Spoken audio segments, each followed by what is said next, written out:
What's happening? It's Brian from Shadows Fall. So, how's the tour going so far? Tour's been killer, man. It's our first time on the road in almost 2 years, which for us is like an eternity. So we're just stoked to be actually back out full time on the road. The shows have been killer. Great package with Fear Factory. The first three bands I hadn't heard until now, but it's kind of a cool mix of like styles. So that's been helping out. But shows have been great. The new tunes have been going over awesome live. We've been playing three of them even before the record came out. We just wanted some new fresh blood in the set list. So that's been killer. Having that go over, but yeah, so far so good. I was sharing a bus with like what 10 other dudes or something. Yeah. It's a little hectic, but we're pretty used to it. We've been splitting like everything with Fear Factor this tour, like production wise and everything. So it makes life so easy. It's great. No headaches. One set of gear, tons of stage room. Just perfect way to do it. Nice. Since you are stuck on a bus with like 12 or 13 or 14 guys, whatever it is, any great party stories yet? There's been some raging going on, but nothing out of the ordinary. Just drunk dudes yelling at each other, and now drunk dudes just twittering at each other. They never should have taught our John, our fill and bass player Ed. None of these guys ever needed Twitter. So now between them and Fear Factory, yeah, it's been gotten ridiculous. But yeah, nothing too crazy. Just normal partying. Yeah. So, on Fire from the Sky, the logo change. It's a pretty drastic logo change too. So considering Yeah, well, if you look at the last record, Retribution had a totally different logo on it as well. Yeah. So like the albums always are dictated, like the logo is dictated by whatever the artwork is, whatever fits in, and like what's called the original Shadows Fall logo, that was the one Mike D did for us back for the Art of Balance record. So it really is, been around for a while, but we've used it and other logos for so long. So it wasn't even really about a logo change. It was about like finding some cool logo font that went with the artwork. So yeah, we just kind of left that up to what was the company? Our friend Portland, used to be Sons of Nero, now Forefathers was the company that put together the layout. Just kind of left it up to them to come up with something cool. So I know the last album you guys self-released it, right? And then sort of. We did. It was an imprint like label through Warner Brothers Music, so it was through the biggest music company that there is. So it wasn't exactly like, oh, we're sitting in a room like mailing out CDs. So it was cool to have like that sort of situation where it's your own imprint, but you still need that infrastructure of distribution and promotion and all that stuff. It's just stuff you can't do on your own. So now with Razor and Tie, they're a label that lately has had tons of success with All the Remains and other bands, but they're mostly financed by some really big things like Kids Bop and all this other stuff. So they're one of the few labels that have some money to work with. So they came to us with a great deal, and it was very similar to our imprint deal, just without having an imprint. So it worked out great. Nice. How does it feel knowing that the album actually debuted at number one on iTunes when it came out? It's killer, man. We were worried because Pantera's the remaster of Vulgar was coming out, and we're like, you get beat by Pantera, that's obviously you would be bummed out about that. But like a reissue, you'd be like, oh man, shit, even their reissues kicked everyone else's ass.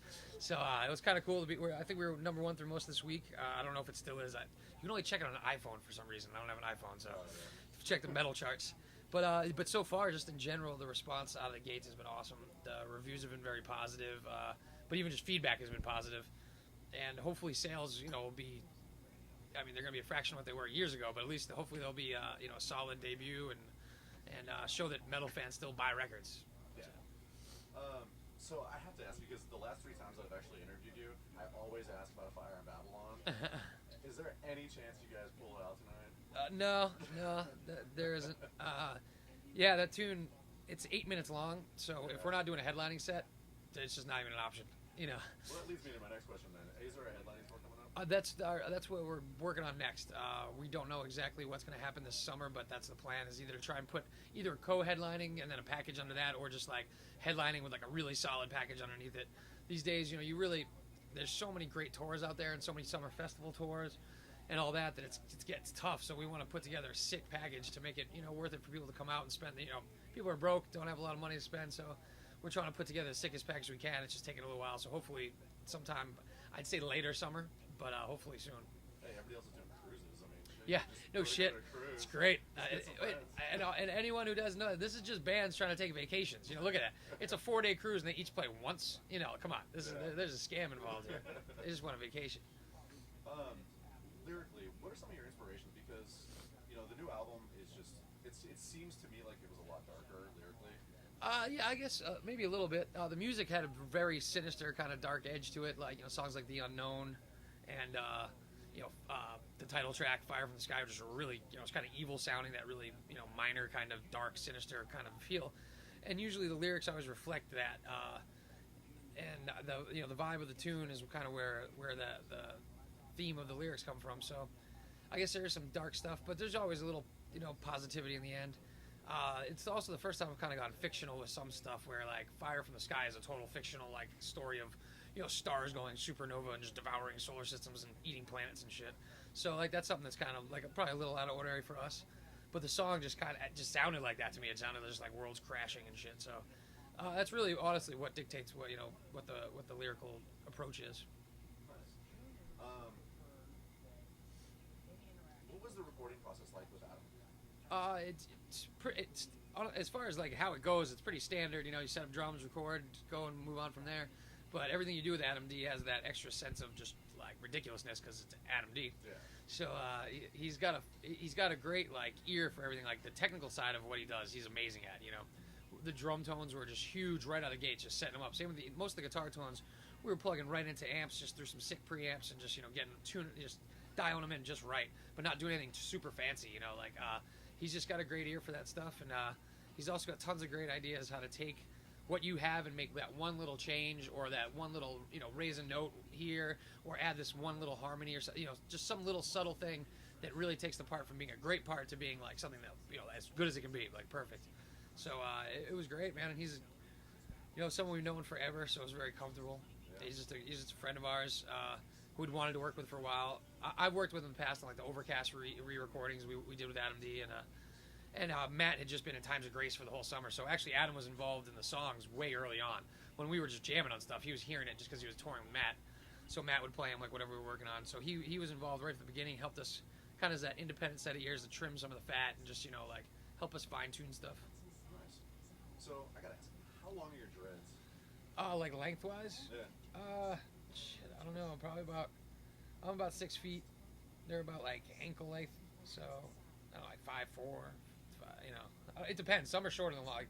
Some are really long, and some are just little wee guys. So when you guys were touring with Ozzy on Shadows or on Ozfest and stuff like that, did you and Mike Borden go at it or anything? Yeah, I have Mike Borden beaten lengthwise just because I'm taller. He's had to like trim but he's got some of the he's got the burliness factor over me, because I think he has like 4 dreads now. So. Are you surprised at all how well the metal scene has really survived over the years and then thrived again? Yeah, I'm not surprised how it survived, because like metal's always been there. Like there's always gonna be like underground metal and even just the classics that'll stay alive. Like that'll always be there. And even when we were starting, metal was really small, especially in New England area. It was pretty non-existent. There was some hardcore bands, but there wasn't a lot of metal. But the metal fans were always still there. Like it getting as big as it has, that's surprising with like how big the underground's gotten. Yeah. But I think a lot of that we kind of saw it in 2003. Ozfest was when us, Killswitch, Cradle of Filth, Sworn Enemy, and Chimera all got on Ozfest as the first independent record bands that had ever done it. And we knew if we got this in front of a bigger audience, they would respond. But as far as how much it took off and how now we're at the boy band stage practically of metal, I didn't see that coming. So but that'll die, and it'll always stay again. Like the true bands, that's why Testament can still tour, Overkill can still tour, Exodus can still tour, Maiden will still sell out arenas. That I think will never die, and the ups and downs of how cool it is, that comes and goes, but the true metal always kind of just survives. Speaking of that a little bit, I mean, how did the whole metalcore scene in the Northeast change more into that thrash sound? I think all those bands, especially the ones ourselves, especially when we would get called metalcore, we'd be like, just because we like played with hardcore bands and like wore like a Madball shirt on stage, we didn't think we sounded hardcore at all. Because to me, hardcore is Youth of Today, like Judge, like all the old Revelation straight edge stuff. Sick of it all, like real hardcore. And even stuff like Leeway and Cro-Mags, I always thought that's metalcore. That's like combining real hardcore with a little bit of thrashy sound. But like what we were doing, especially you listen to the first Shadows Fall, Somber Eyes demo, when Phil was still in the band, it's straight up like melodic death metal. That's really all it is. So we were always surprised when we were called metalcore. So we always thought the thrash sound was there. And same thing, even bands like Unearth, their riffs were always just thrashy metal, but with played with some groove and with some hardcore sing-alongs. But it was always really just more metal. So we were always confused by the metalcore tag because we considered it something else. We considered it like Crumbsuckers, Cro-Mags, Leeway, like Agnostic, later Agnostic Front, and like stuff like The Accused. That to me that was metalcore. What were your influences growing up and coming into Shadows Fall and the whole Overcast thing too? Well, I guess really early on. I mean, really early on, I was just Kiss, AC/DC, all that stuff. But as I kind of got like middle school era, I started skating a lot, skateboarding a lot. And that kind of got me into punk rock, so I was listening to like tons of the Misfits and Sex Pistols and Black Flag, and that got me going to hardcore shows in Boston. And at that time, Boston, in the city, was known as like a really tough like hardcore scene. You had like Slapshot, and like bands like that, DYS, SSD, all that stuff. That was like Gangrene. It was pretty like crazy shows, and they were high energy, and that's what got me into it. But I was a little on the younger side for that. Those bands were starting to fade, and the next generation was bringing in a lot of like thrashier metal. To it, like bands like Only Witness and Sam Black Church were mixing grindcore, so you could have a show where it would be like Sick of It All, but with Sepultura, and like there was a lot of more mixing of stuff. So I think the Boston scene itself wasn't afraid to mix those styles because a lot of those bands were playing together, and we were listening to a lot of that. Like when Overcast and Converge first started, we were listening to just as much Morbid Angel and Napalm Death and stuff as we were like like old hardcore. So all that stuff came out. So I just don't think there was like that much of a division between those scenes, like as there had been right before I got on the scene. We were past that skinheads versus long hair stage. Like everything was just mixing together by the time I was in high school, and bands like Converge and Overcast and even early early Hatebreed started coming out around that time. So we were used to seeing all those shows together. Do you think there's any kind of similarity between the Bay Area circa 1980s and Boston in the last 10 years? 15 years? I guess maybe a little bit, but just because so many the only real similarities is so many bands that were all friends that all shared members like early on went on to have successful bands. But at the time of the Bay Area, I mean, they were like inventing a sound.